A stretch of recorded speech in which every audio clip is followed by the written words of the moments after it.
Hello, welcome to 30 Minutes. I'm Rick Anthony. My guest today on 30 Minutes is Radnor Township 6th Ward Commissioner Jake Abel. We do these interviews with Jake periodically to get reports on what's happening in the 6th Ward and throughout the township as well. We tend to forget that the men and women elected to the Board of Commissioners and the other public offices have private lives as well. So today, before getting into the commissioner's agenda, I'd like to learn more about the man who is the commissioner. Jake, as always, thank you for being here. Thanks for having me. First of all, you're not a native of Radnor. You migrated from some other godforsaken place. Where was that? And why? I grew up in Illinois, western suburbs. A town, Yorkville, which was at the time I grew up, 4,500 people. So small town. You knew everybody, and it was a great upbringing, and kind of helped provide the roots and some of the background that I bring to my work today. After college, I moved to Washington D.C. Where did you go to school? A small school, Aurora University. I like to say I played baseball and ended up with a degree. So moved to Washington D.C. Spent 10 years in the nation's capital, and that's where I met Christy. Your wife? My wife. We married, lived down there, had our first 2 children while she was in law school. In D.C.? In D.C. And then decided in 2011 that we wanted to be closer to family, so we moved back closer to her home where she grew up. She grew up in Philadelphia and had family in the suburbs, and we ended up in Radnor. How long ago? 2011.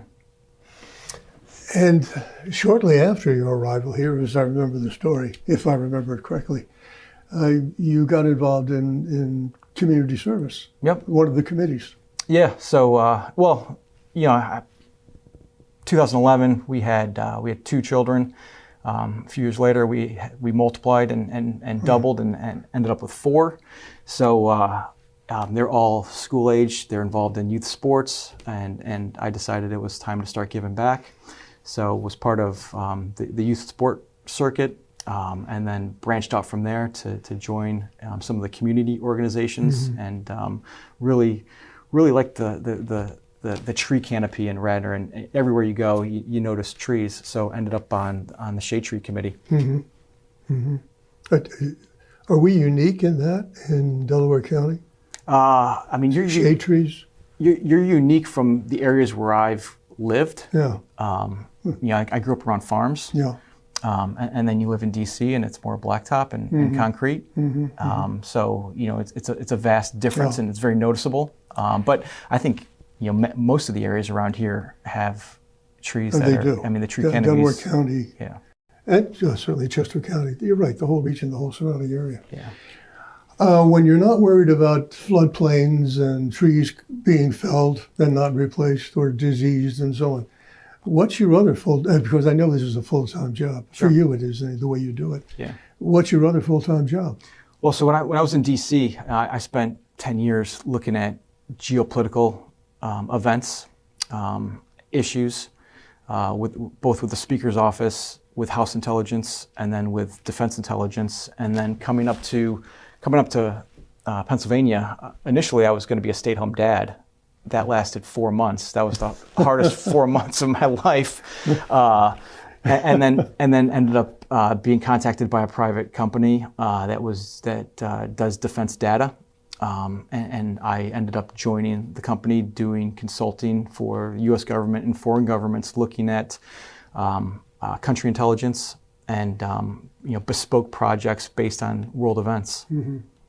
I want to come back to that, but what's it like seeing local government and community activities from the inside out?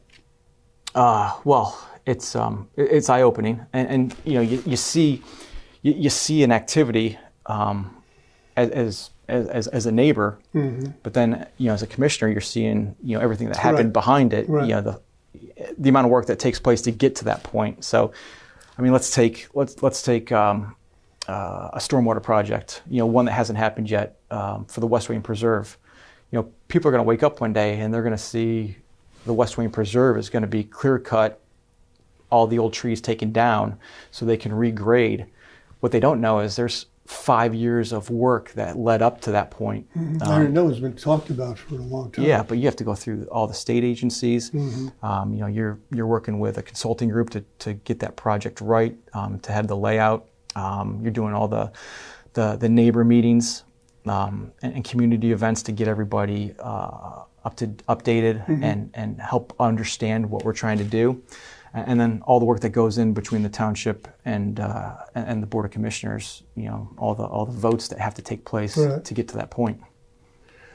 How much of the work and the decision making is politics?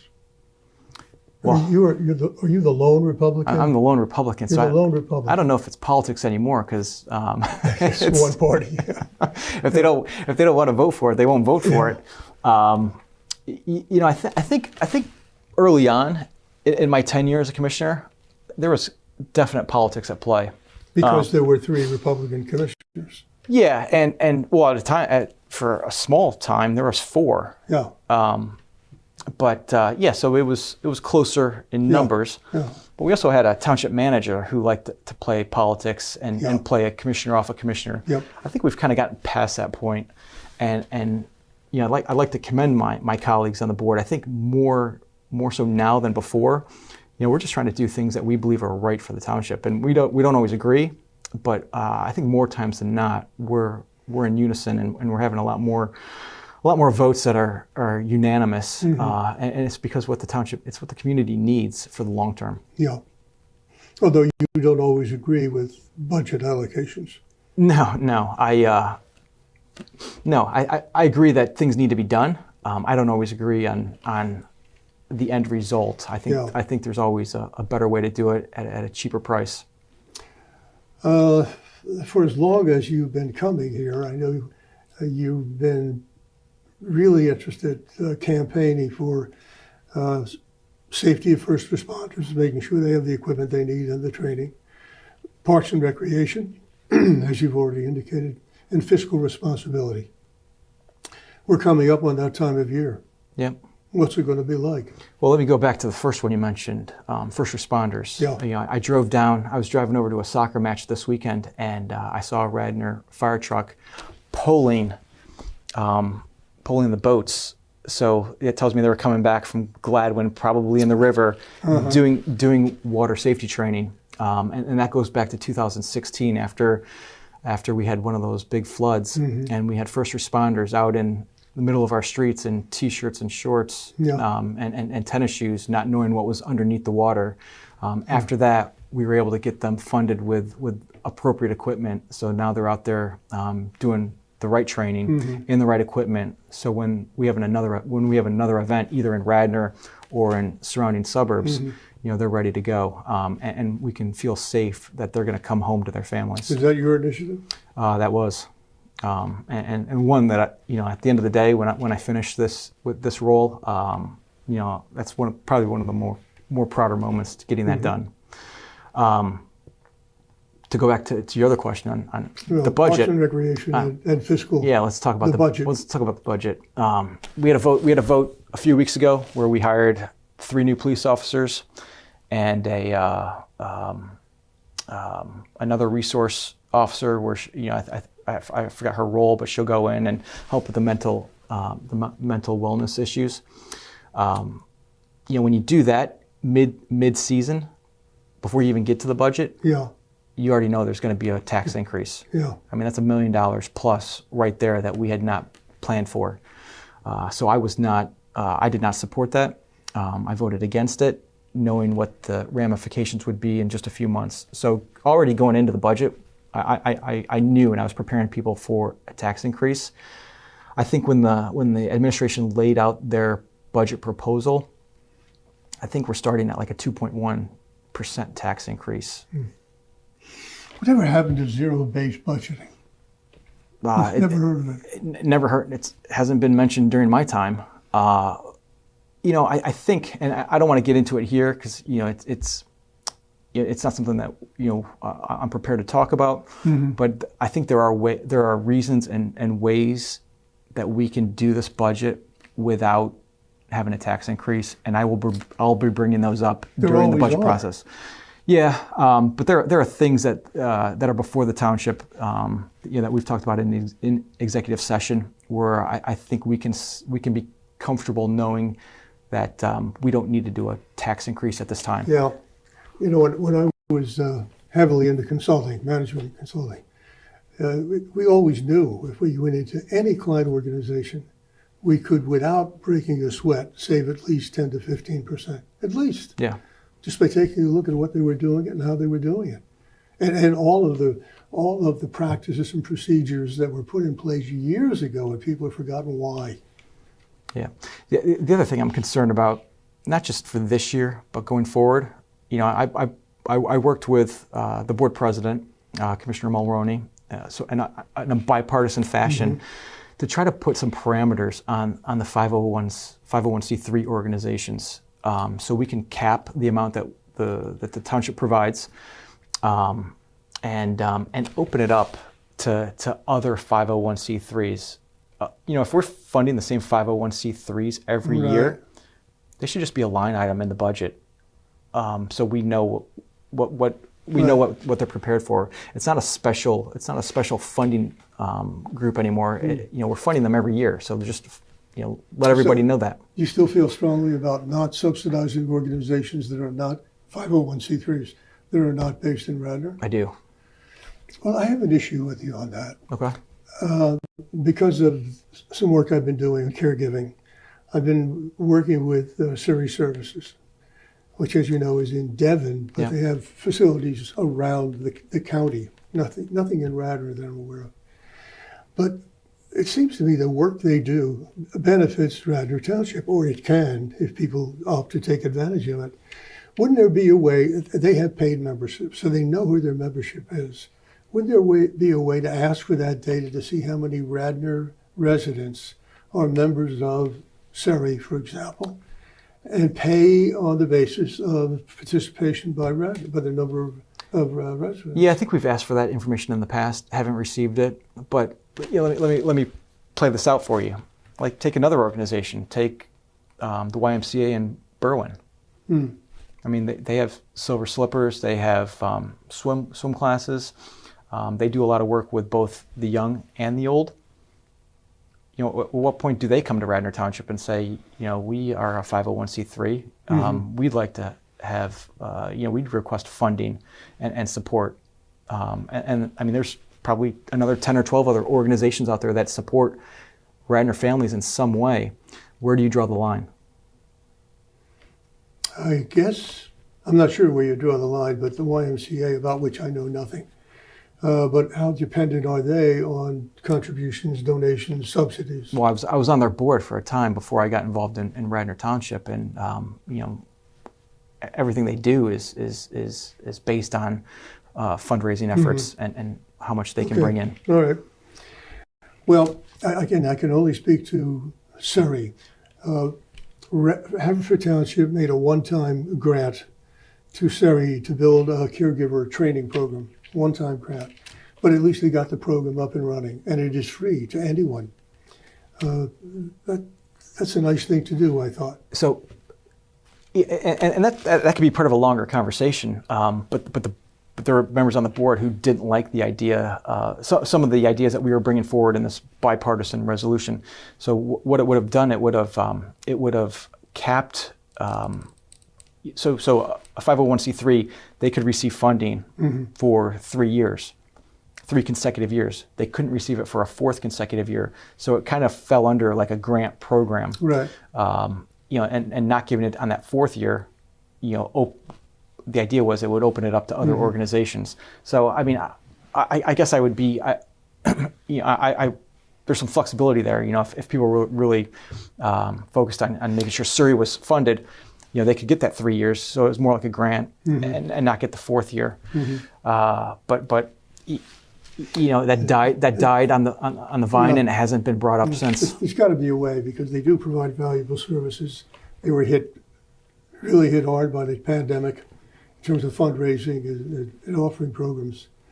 I hope there's a way to find a solution. Yeah, and just, my understanding is Surrey was funded by Radnor initially because they were based in Radnor. So they moved outside of Radnor. So I'm not sure what our, is our probably couldn't afford the rent. Well, is our funding paying for their bigger spaces? Well, yeah, that's an interesting point because they just consolidated a few facilities with the new facility they have in Broomall, Yeah, which is bigger and therefore able to provide more services, including lunch, for example, a subsidized lunch program. Nutritious, very good. Anyway, it's just one of many, and it's a sticky wicket. It's tough. yeah, and it's a very small percentage of the budget, but over time, again, there are other 501c3. Let's take, as an example, I'm not saying this is going to happen, but let's take the Willows Park Preserve.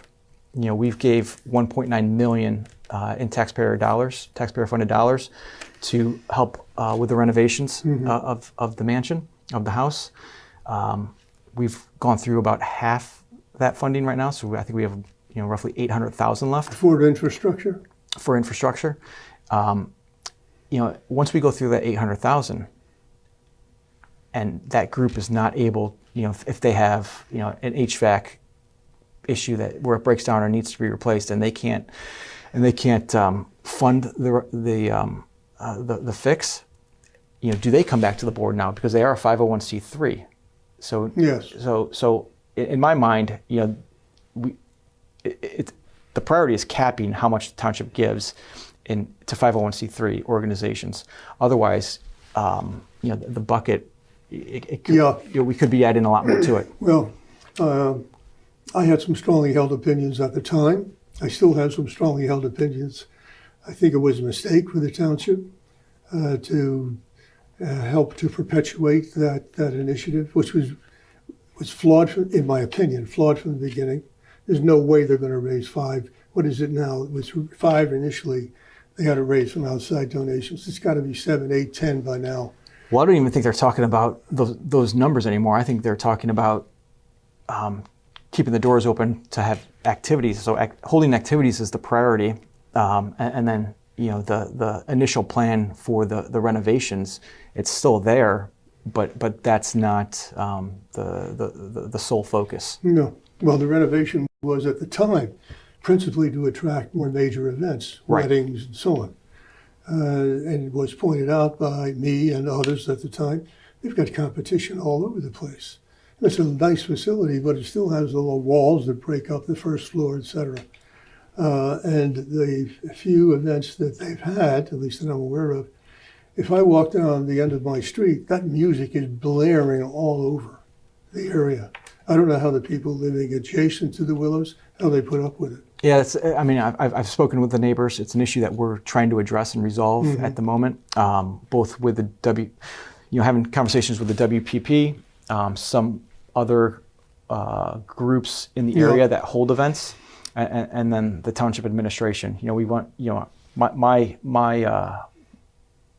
my request is that we either use some of that $800,000 that's left over to upgrade the audio system and be able to either turn the speakers so they go inward, not outward, be able to control the volume, or if the lease doesn't allow us to use that pot of money, maybe the township helps out with the kitchen renovation, and then the WPP uses whatever funds they had for the kitchen renovation to be able to do the audio system. But some way we've got to address that audio issue. I saw as part of your newsletter you attached the report, the financial report, and that they were in to see the commissioners last meeting, Monday. Yep. How did that go? Well, I mean, they actually came in and talked about numbers, which was a positive. It's something that it seems like it's not always easy to get them to do. But I mean, the numbers were kind of what I expected.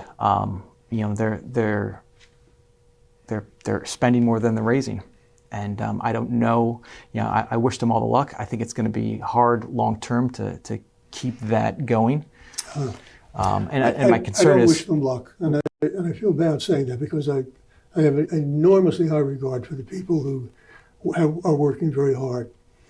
But they should have done what was proposed. One of the proposals way back when: tear down that building that has no architectural merit, none. Stop calling it a mansion because it doesn't meet the definition of a mansion. It's a building.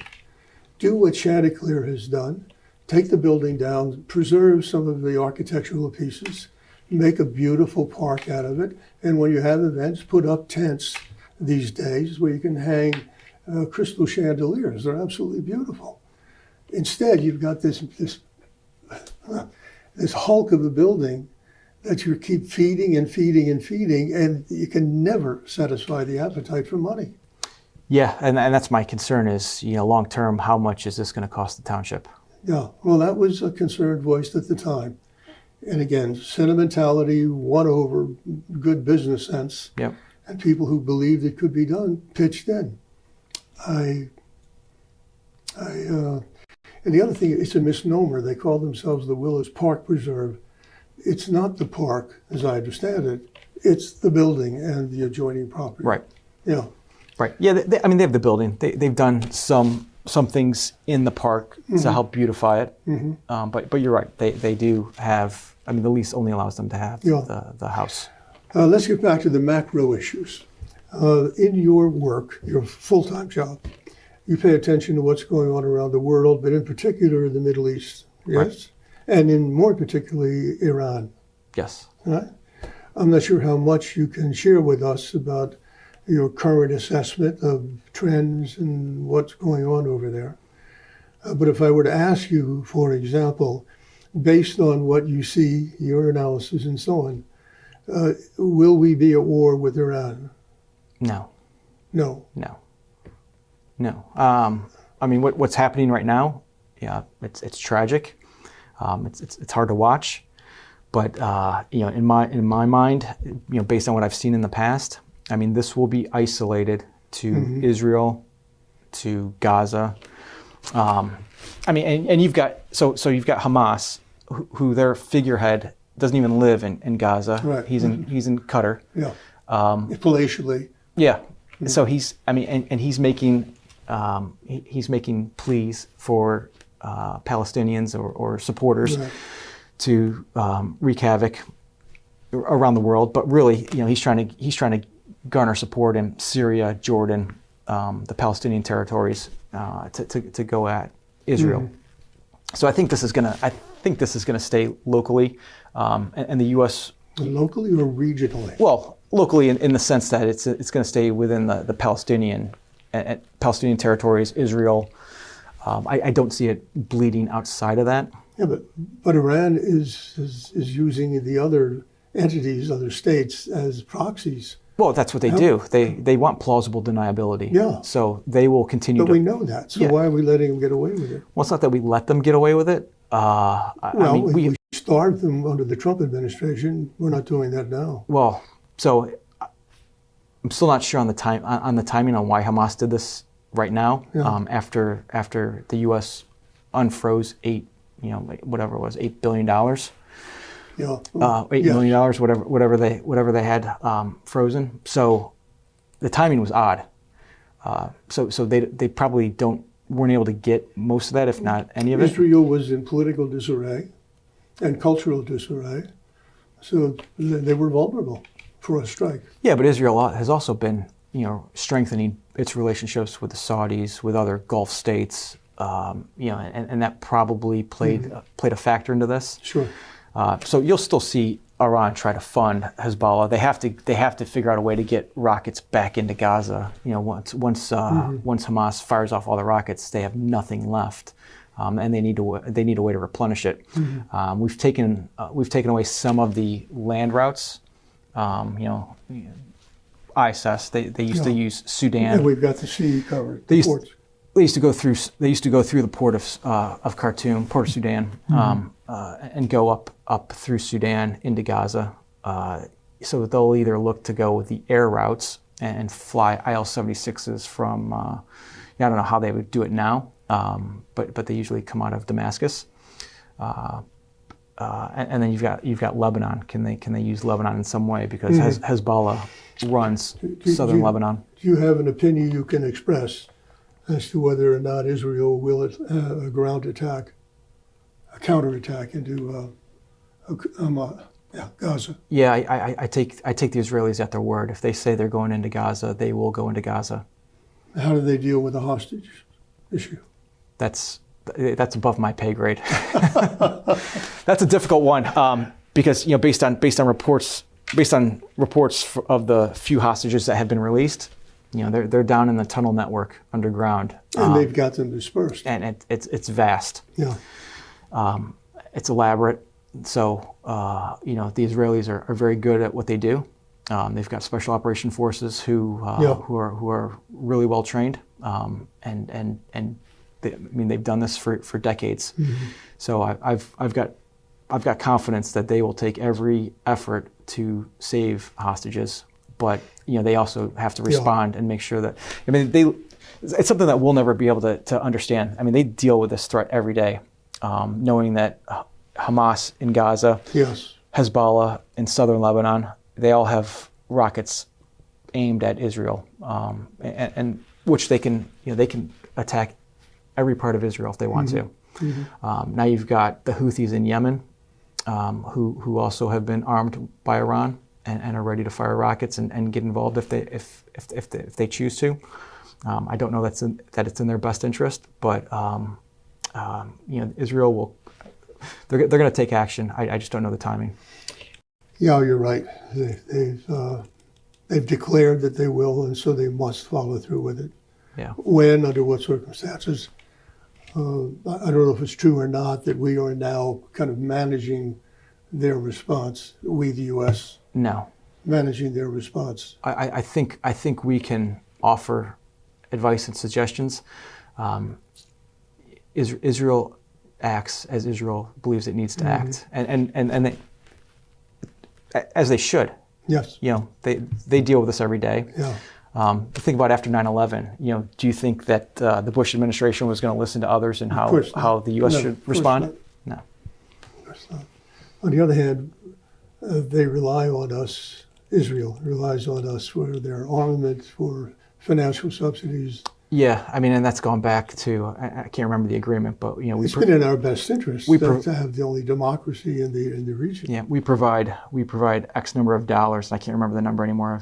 At some point, I think it was $2.1 billion per year toward defense, and then we also do there's a certain pot of money under the State Department appropriation for like political and civilian. So what then? Again, if you can express an opinion. What then is the longer-term prospect for Iran with their nuclear capability, with their oil riches, as long as this administration is in power, which has been appeasement? Well, I would hope that the current administration will stop nuclear negotiations. Won't re-enter into that pact, even if they were considering it. Like, now is not the time.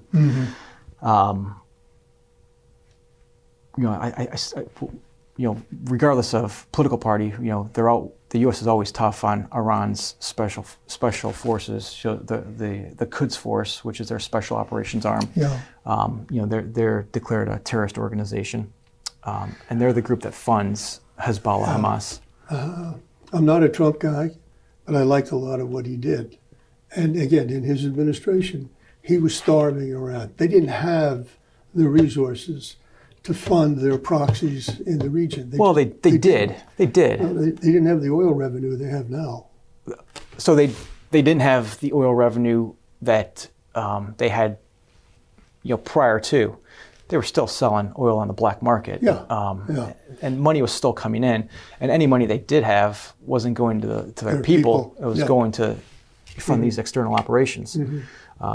They're still, the people are still not well off. No. And I haven't checked lately, but my guess is bread prices are still really high. Inflation is through the roof, and the currency exchange is bad. Well, this has been fascinating. Both the information about what's going on in Radnor, information about what's going on in the rest of the world. And I hope we can have you back to talk about those things again. Yep. Thank you so much, and thank you for all the time you put in, not just you, but the other members of the board. Yep. It's a hard job, and they work hard at it. They do, and I appreciate being Yeah, here. good. Until next time, this is 30 Minutes. I'm Rick Anthony. Take very good care of yourselves.